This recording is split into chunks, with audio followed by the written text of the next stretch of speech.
국민 여러분, 안녕하십니까? 코로나 사태가 벌써 2달 넘게 계속되고 있습니다. 극복할 수 있다는 믿음을 가지고 모두 힘을 모았으면 좋겠습니다. 이번 일을 두고 마치 세계사가 멈춘 것 같다고 했더니 어느 신문이 칼럼을 썼습니다. 실제 그만큼 심각한 일입니다. 언제 끝날지 모르고 세계 경제는 어디로 갈지 예측할 수가 없습니다. 모두 마음을 굳건히 해야 합니다. 가족과 동료, 이웃들과 아쉽지만 거리를 유지하면서 이 시간을 버텨내야 합니다. 정부는 초기 방역에 실패했습니다. 하지만 세계 최고인 의료 체계와 헌신적인 의료진이 방역 실패가 큰 비극으로 번지는 걸 막아냈습니다. 우리 바이오 업계의 도전 정신이 가장 효율적인 코로나 검사도 가능하게 했습니다.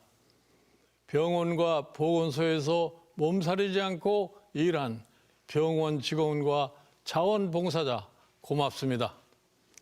마스크와 고글에 눌려 얼굴이 이그러진 우리 간호사들의 모습을 봤습니다. 땀 젖은 가운 입고 의자에 쓰러져 잠시 쉬는 젊은 의사들 얼굴이 자랑스럽습니다. 저는 77년 도입된 의료보험 제도를 만든 사람입니다. 지난 89년 보건사회부 장관으로 보험 대상을 전 국민으로 확대한 사람이어서 이번 사태를 보는 감회가 특별합니다. 이 분야 사정을 좀 아는 사람이어서 정부가 하는 자랑이 타당한 것인지 잠깐 따져보겠습니다. 이 정부 얘기는 이탈리아나 스페인 이런 나라보다 형편이 낫다는 겁니다. 초기 방역 실패는 슬쩍 덮어두고 검사 많이 하고 의심 환자, 확진자 관리 잘해서 모범 사례라는 겁니다. 우선 비교를 하려면 우리나라처럼 의료 체계가 갖춰진 나라, 사람들 사는 방식이 좀 비슷한 나라와 해야 하는 겁니다. 이탈리아, 미국, 영국 이런 나라가 선진국이라지만 병원 한번 가려면 예약하고 한두 달 기다리는 것 예사고 간단한 검사 한번 하면 수십, 수백만 원이 드는 나라입니다. 응급실 한번 가면 수천만 원 낼 각오를 해야 합니다. 노인들이 양로원에 수백 명씩 모여 사는 그런 사회에서 코로나가 그렇게 급속하게 퍼지고 사망자도 많은 겁니다. 그런 나라보다 사정이 좀 나은 게 무슨 자랑입니까? 우선 사람이 150명 넘게 희생됐는데 모범 사례를 말하는 게 타당합니까? 그래도 굳이 모범 사례를 꼽는다면 대만, 홍콩, 싱가포르, 태국입니다. 대만은 인구 2,400만, 우리나라 절반 정도인 나라에 확진자가 300명이 안 되고 사망자는 2명입니다. 별로 잘했다는 평가도 못 받는 태국을 봅시다. 인구가 6,900만인데 확진자 1,300명, 사망자는 10명이 채 안 됩니다. 이런 나라들은 초기 방역 잘해서 의료 체계가 우리보다 못한데도 이 정도로 막고 있는 겁니다. 초기 방역 제대로 했으면 우리 의료 시스템은 확진자는 1,000명 이내, 사망자는 10명 이내로 막았을 것입니다. 그 정도 하고 자랑했으면 다들 박수 쳤을 것입니다. 10,000명이 걸리고 수만 명 격리되고 150명이 넘게 희생된 상황에서 아직 끝나지도 않았는데 가짜뉴스 섞어가며 자화자찬을 하는 게 하도 안쓰러워서 하는 얘기입니다. 정부 관계자들 다시는 그런 말 하지 말기 바랍니다. 정책 연설 기회를 빌어 이번 코로나 사태로 특별히 더 큰 고난을 겪고 있는 대구와 경북 지역 주민들에게 심심한 위로의 말씀을 드립니다. 사태 초기에 흔들리지 않는 공동체 정신으로 국난에 대처하는 모습에 감동했습니다. 통합당 총선을 이끄는 사람으로서 다시 한번 감사의 말씀을 드립니다.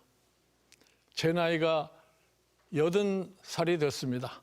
대법원장 마치시고 쉬시던 할아버지께서 1963년 선거에서 야권 후보 단일화에 애쓰시는 걸 도와드리면서 이 나라 정치에 관여하기 시작해 60년에 가까운 세월이 흘렀습니다.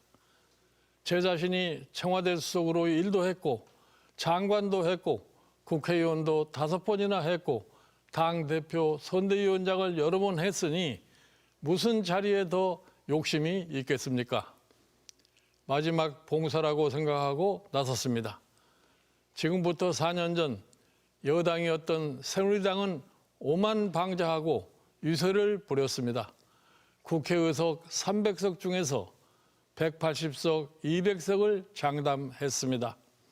그때 민주당은 지리멸렬한 모습이었습니다. 그냥 두면 야당이 사라질 형편이었습니다. 그래도 건전한 야당이 존재해야 한다는 심정으로 민주당을 도왔습니다. 하지만 잠깐 그 당 대표를 맡아 일하면서 대표적 총선 공약인 상법 개정안, 방송법 개정안이 무산되는 것을 봤습니다.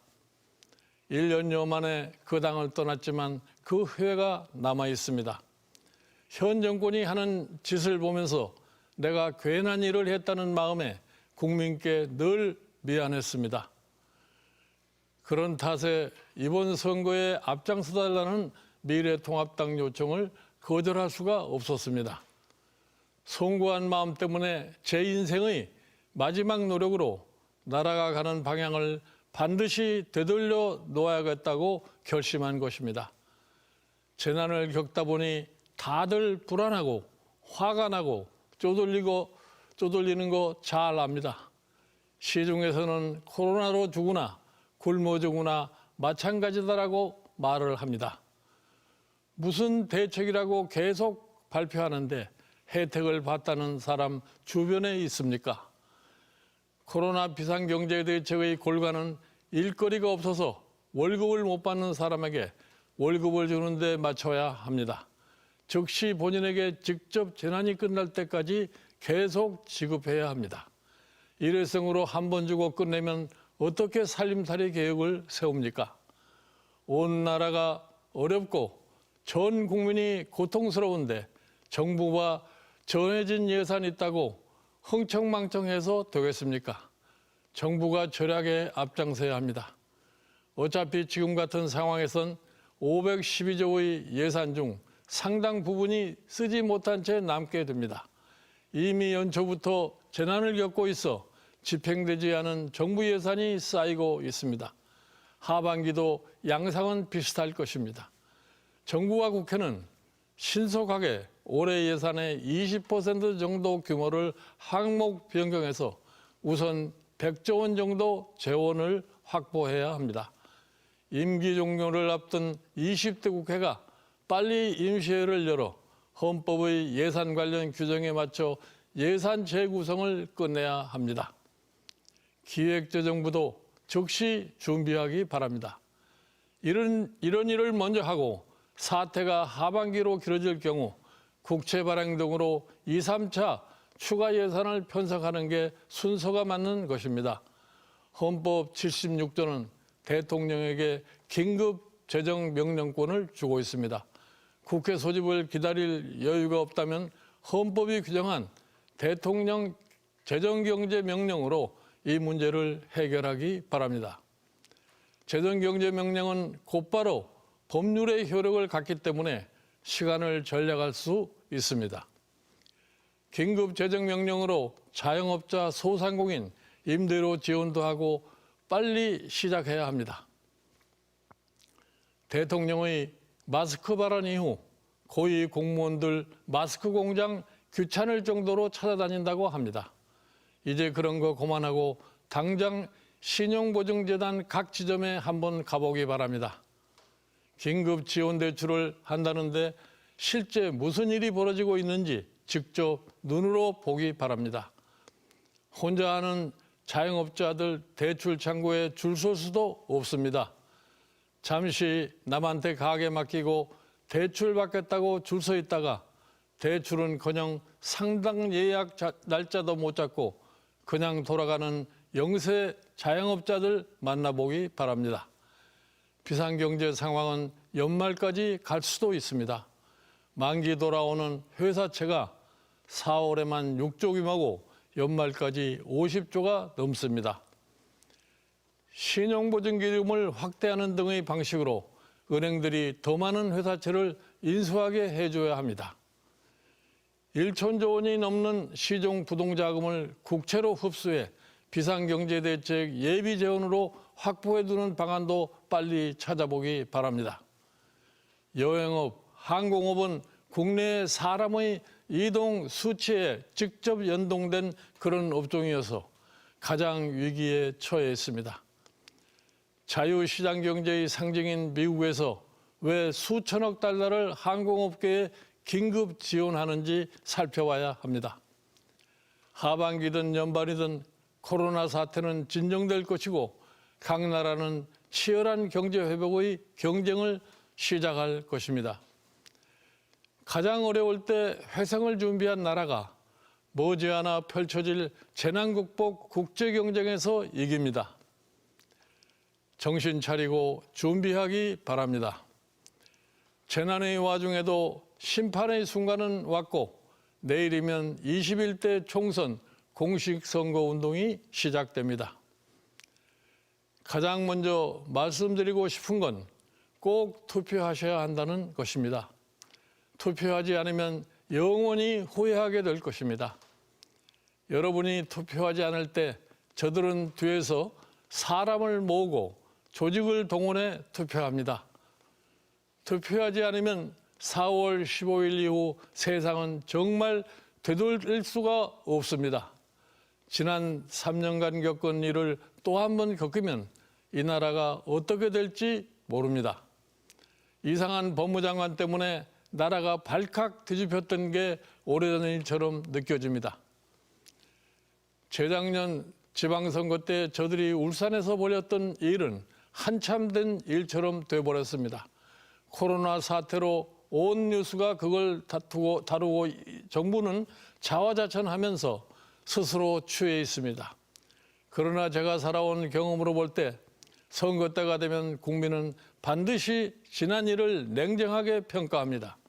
문재인 정부는 법무장관을 임명하는 과정에서 공정한 사회의 근본을 무너뜨렸습니다. 엉터리 법무장관 비호하느라 여념없던 사람들은 그 경력을 간판으로 당을 만들거나 여기저기 출마했습니다.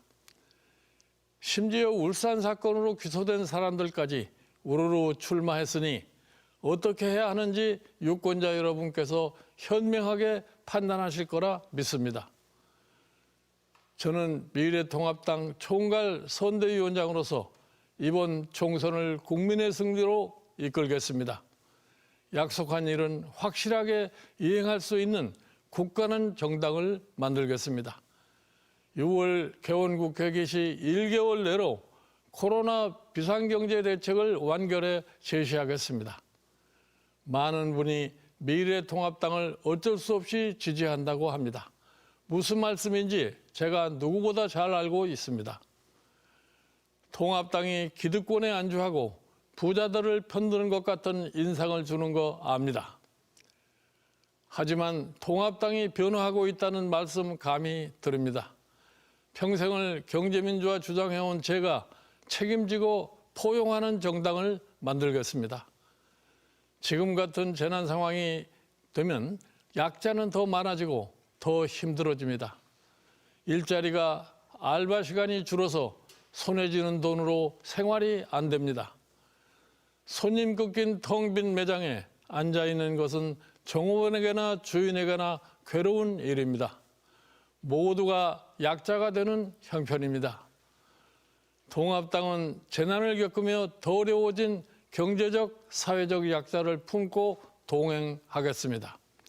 그래서 이번 총선은 나라를 살리는 길로 돌아갈 수 있는 마지막 비상구일 수 있습니다. 절박한 마음으로 꼭 투표해 주시기 바랄 뿐입니다. 마지막으로 한 말씀 드립니다. 민망하기 그지없는 괴이한 일이 소위 N번방 사건입니다. 어찌하다 이런 일이 생기고 왜 이런 소녀들이 그런 일을 장기간 겪었는지 원인을 살펴보고 대책을 제시해야 할 것입니다. 그에 앞서 저는 우선 그런 방에 돈 내고 입장해서 범죄에 동참한 사람들은 지휘고하를 막론하고 처벌해야 한다고 봅니다. 다시는 이런 일이 없도록 하기 위해 유사한 범죄 행위를 모두 찾아내고 범죄를 도우거나 다름없는 사람들 명단을 공개할 것을 촉구합니다. 이 같은 반사회 범죄를 뿌리 뽑기 위해서도 꼭 투표해 주시기 바랍니다.